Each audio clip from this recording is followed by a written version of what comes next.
आबादी की रेस चीन बनाम भारत। भारत बना नंबर 1, चीन को छोड़ा पीछे। नंबर 1 बनना मुसीबत या मौका।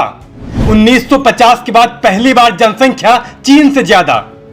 इस साल की शुरुआत में ही ग्लोबल एक्सपर्ट्स ने अनुमान लगाया था कि 2023 में सबसे ज्यादा आबादी भारत में होगी और अब इस पर संयुक्त राष्ट्र जनसंख्या कोष के नए आंकड़ों ने मोहर लगा दी है। संयुक्त राष्ट्र के आंकड़ों से पता चला है कि भारत अब दुनिया का सबसे अधिक आबादी वाला देश है। भारत में चीन की तुलना में 20 लाख ज्यादा लोग हैं और इस देश की आबादी बढ़ते बढ़ते 140 करोड़ के पार पहुंच गई है। चीन में बच्चे पैदा करने की दर कम हुई है और वो इस साल माइनस में दर्ज की गई, जबकि यह पहली बार है कि भारत की जनसंख्या 1950 के बाद से चीन के आगे निकल गई है। UNFPA की मीडिया सलाहकार अन्ना जेफरीज ने बताया, हाँ, यह स्पष्ट नहीं है कि भारत ने चीन को कब पीछे छोड़ा है।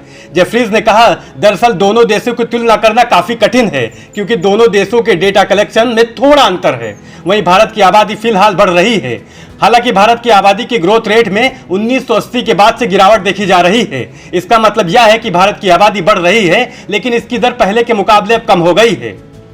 भारत के पास सबसे ज्यादा युवा। UNFPA की रिपोर्ट में कहा गया है कि भारत की 25% आबादी 0 से 14 वर्ग में है। यहां से 10 से 19 साल तक की आयु के लोग 18% हैं, जबकि 10 से 24 साल तक के लोग 26% हैं और 15 से 64 साल तक के लोग 68% और 65 के ऊपर लोग 7% हैं। चीन में बुजुर्ग ज्यादा। वहीं चीन को देखें तो वहां 65 वर्ष से अधिक आयु के लोग लगभग 20 करोड़ हो गए हैं। कुछ दशक पहले चीनी सरकार ने एक बच्चे वाली नीति लागू कर दी थी, जिसका खामियाजा वहां की सरकार को इस तरह भुगतना पड़ा कि लोगों ने बच्चे पैदा करना ही छोड़ दिया।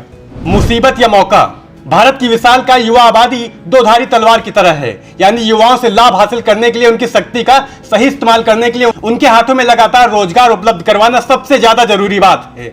यानी सरकार को हर साल करोड़ों लोगों के लिए नौकरी की व्यवस्था करनी होगी और यह एक ऐसी चुनौती है जिसमें सरकार को लगातार नाकामयाबी मिली है। लिहाजा भारत को लगातार निवेश को आकर्षित करने की जरूरत है। वहीं कई एक्सपर्ट्स का कहना है कि ज्यादातर बार भारत आर्थिक संकटों से बच जाता है तो उसकी सबसे बड़ी वजह भारत की जनसंख्या है। भारत की आबादी में खपत इतनी ज्यादा है कि भारत आर्थिक संकटों की भरपाई काफी आसानी से कर लेता है। वहीं दूसरी तरफ अल जजीरा की एक रिपोर्ट के मुताबिक आधिकारिक आंकड़ों के अनुसार भारत का आधिकारिक बेरोजगारी स्तर 2017-18 में 45 साल के उच्च स्तर 6.1% पर पहुंच गया है।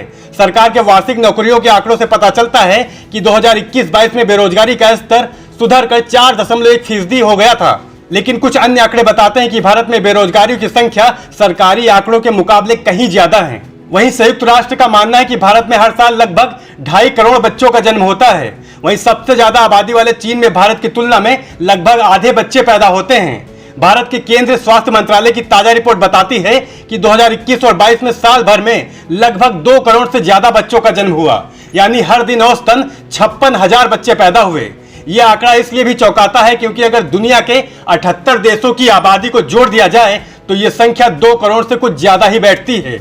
वहीं इसी साल की शुरुआत में एक चौंकाने वाली खबर यह भी आई कि दुनिया में सबसे ज्यादा आबादी वाला शहर बीजिंग रहा, जो कि चीन की राजधानी भी है।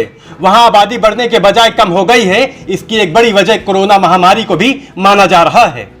नेशनल न्यूज नाउ के लिए सूरज वर्मा की रिपोर्ट।